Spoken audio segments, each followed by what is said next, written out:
Let's let's conclude this short chapter, with a few more thoughts on sustaining the commons when the commons don't move and you are harvesting them, like forests. The final examples we will discuss are forests. More specifically, we look at the most effective ways to protect forests. Due to the importance of forests for biodiversity, there has been an increasing focus on creating parks and protected areas. One key concern is whether these areas are best protected by putting a fence around them or allowing human populations to continue to occupy them and help with conservation efforts. So you can say this forest is now protected area for biodiversity, including the wild species that live in there, and say people who are living there or exploiting that resource will be thrown out and the area will be fenced, or you allow people to have interactions with the area for cultural and other reasons and still have regulations to preserve the forests and biodiversity, or you throw out those are the two options. Did I say anything more? Okay, so there are I don't know why I screwed that up. There are examples of how displacing people who have relied on the forests and have been living in great harmony with them without destroying them get thrown out. They are given separate land, told to shift to agriculture outside the forest, and then given money, and they end up becoming destroyed in terms of the social fabric. Alcoholism and other things creep in, and so on and so forth. Okay, so a related concern is whether designated areas become paper parks, i.e. areas set aside for protection on paper, but in practice the lack of enforcement allows for a lot of poaching and illegal logging. So here the third option I should have mentioned is to allow human populations to continue to occupy the forests but help them with conservation efforts. So throwing them out, putting a fence around it, or allowing people to stay and make sure they are given the help to conserve the forest. Ostrom and Nagendra 2006, which we mentioned before, discuss long-term studies of land use change to test which type of management is most effective. They compared governmental, community and private forests and found that the particular form of ownership is not important for the condition of the forests as measured by the quality and size of the trees. Okay, read that again. They compared governmental, community and private forests and found that particular form of ownership is not important for the conditions of the forests as measured by the quality and size of the trees. Doesn't necessarily say biodiversity, because the definition of biodiversity can be complicated, number of species or density of the ecosystem and so on and so forth. So let's not go there. More important is whether boundaries have been well established in the field and are considered legitimate, and whether regular monitoring and enforcement of rules related to entry and use exist. Many such examples are of course there in national parks and so on, where forest land is used very in a managed way, where people are given permits to enter. There are rules of using the space and not doing things that are harmful and so on and so forth.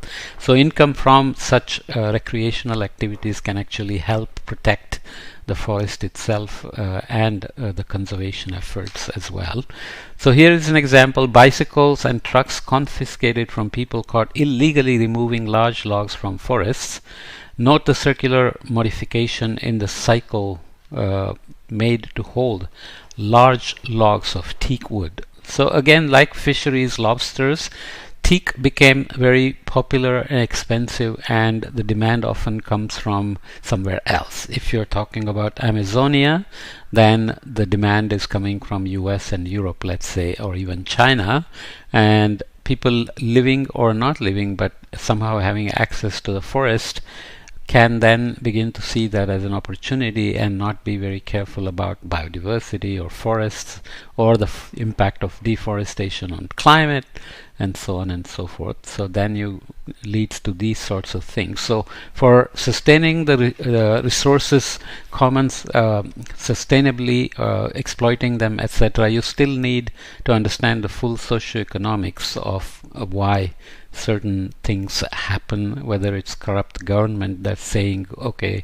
you go ahead, it's protected, but we won't look at you, so it'll be a paper park. And now using satellite data, often big discoveries are made about where logging is happening illegally, what the impacts are on climate locally and remotely, and where it is headed in the future, how emissions are changing, and so on. So I will show one example, but exploiting forests, there are many examples. So the multi-level governance structure evolves often to manage these, because just one guard or a forest officer cannot manage some of these gangs that poach, can be very violent. And here we are talking about poaching for logs, but imagine there are also wild animals like rhinos, which bring a lot of money and drive killing of rhinos for their horns, and in the ocean it's often for shark fins and so on and so forth. So these are all commons being exploited in an unsustainable way because of all kinds of motivations and lack of enforcement. Often regulations are already there, but enforcement and monitoring are not there. Governmental and privately owned forests can be effective if sufficient effort is made in enforcement, but they might be more prone to corrupt guards. This is very common. If a person who is stealing teak, in India it can be sandalwood, so much money is involved that it's very easy to tempt a guard with a lot of money and let him look the other way. Further, when local people do not feel a sense of ownership and participation in the process, they are less willing to assist with the monitoring, so hiring enough guards is prohibitively expensive, and crowdsourcing the monitoring can be easier. But if the people don't see what benefits they get out of it, or whether they are part of the owners of this protected site and so on, can all make a difference in how they see their role in protecting the resource. This will lead to a lack of sufficient eyes to monitor the use of the forests, but how to incentivize people to get engaged. Okay, so this is a nice paper in PNAS that did a study in the Peruvian Amazon to show that the deforestation and disturbance effects were greatly reduced when the indigenous people were given titles or ownership. So titling reduces deforestation and or disturbance in the year of awarding the titles or the year after. So there are different sites, and you can see there are definite examples of how deforestation and disturbance versus deforestation and disturbance separately were reduced as measured by the estimated effects of titling the indigenous people. There are also examples from Kenya. I think Wanga Matari or Mata, the woman in Kenya who's famous for her tree work, also was involved, I think, where people were given ownership of the tree, saying you own this tree so you should protect it. Then it became much easier to protect them, as opposed to a tree that's there, that's supposed to be public property and people can use it, exploit it, destroy it or whatever.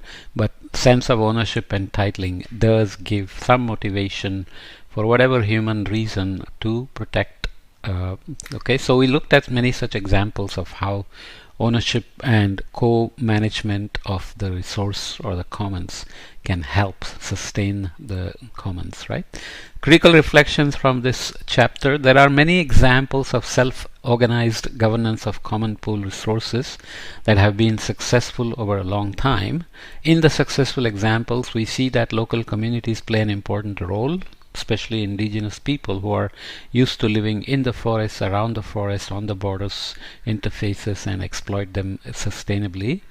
Often these are crafting the rules and monitoring and enforcing those rules that matter in terms of local communities being good citizens in preserving and exploiting the resources like forests sustainably. You may want to think about whether you use public parks. What is the state of the park? That do you complain? Do you register complaints about the degradation, or are you happy with it? Do you say it's being maintained well? What are the rules and how are they enforced? Tickets to enter and cameras, or playgrounds separated from the tree areas, and so on and so forth. But in general, now trees are a complicated, very wide debate about whether trees are good way to reduce carbon emissions or draw down carbon, and there are many papers arguing about the pros and cons. So somebody said planting 1 trillion trees can be a climate solution. Immediately lots of opposition and scientific evidence showing that you cannot simply go around planting trees because they need water, they need to be protected, and most of the deforestation and forest perturbations make forests net sources of carbon rather than sinks. Amazonia is reported to be one of those because of logging and other climate impacts. So we are not talking here about climate impacts of forests and protecting forests for climate mitigation, but we are purely talking about harvesting the forests in a sustainable way, and what are the principles of governance that are working in some cases. Okay, it's a good way to end this chapter. The next chapter is on the core principles required to manage common goods. Okay, let's come back and read a bit about those.